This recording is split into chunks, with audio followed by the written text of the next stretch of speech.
Hey folks, happy Monday. It is a happy Monday because Osama bin Laden is dead.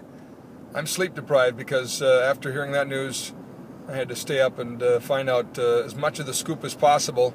One of those nights where you'll remember where you were when you heard the news, and certainly it was great news. We're on the road, as you can see, once again, on the Common Sense Club and the Scott Hennen Show. Actually headed for Lakes Country of Perham, Minnesota, and then Fergus Falls to plan some future Scott Hennen Show events. And the Common Sense Club rolling through Glendon at this early hour. But I wanted to give you a little bit of a preview of what's going to come on the show today. We're going to get your reaction to the news that Osama bin Laden is dead. A lot of it started last night on Facebook. In fact, sitting at the kitchen table with our son, I was first told the news that the President of the United States was going to speak at 9:30. Alex had got a post from a relative of ours on his Facebook page, and I said, what the heck? Sunday night? I said, my gut tells me two things. One, something about Gaddafi, or two, we got Osama bin Laden. And that was about 9:15 our time on Sunday night. And then the President was supposed to speak at 9:30, nothing at 9:30, nothing at 10 o'clock. And then finally the news started breaking that it was in fact Osama bin Laden. You know, as much as I wanted to just celebrate that as an American moment, I was overtaken by the fact that somehow this president would find a way to credit himself for the events. And I wish I didn't think that prior to a president speaking. I wish I could just set those thoughts aside and jump up and down and be excited about the fact that this was a victory.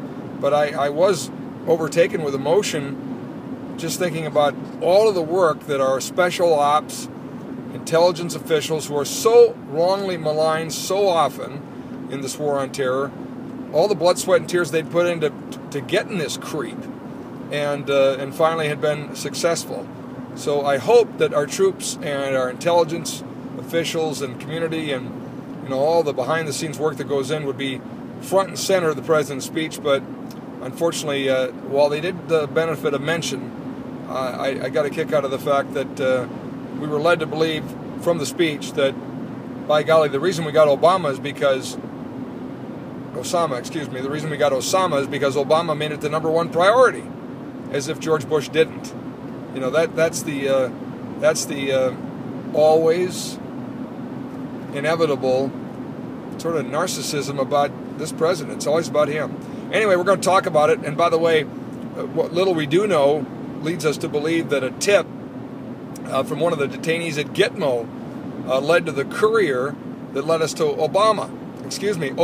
I keep saying that. Anyway, imagine if Gitmo had been closed. Imagine if we'd listened to the loony left and never had an opportunity to question some of these thug terrorists.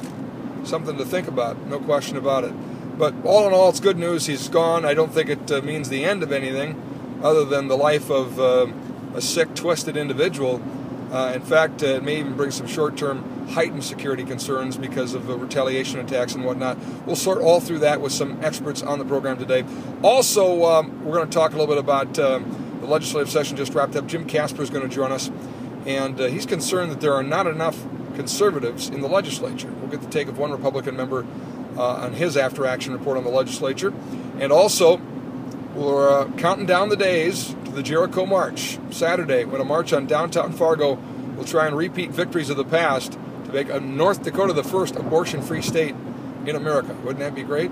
That and more on the Scott Hennen Show and the Common Sense Club. Join us. Look forward to your comments in advance, if you like, on the Scott line at 701-484-1889, 701-484-1889, or leave your comments on our Facebook page, and we'll talk to you soon.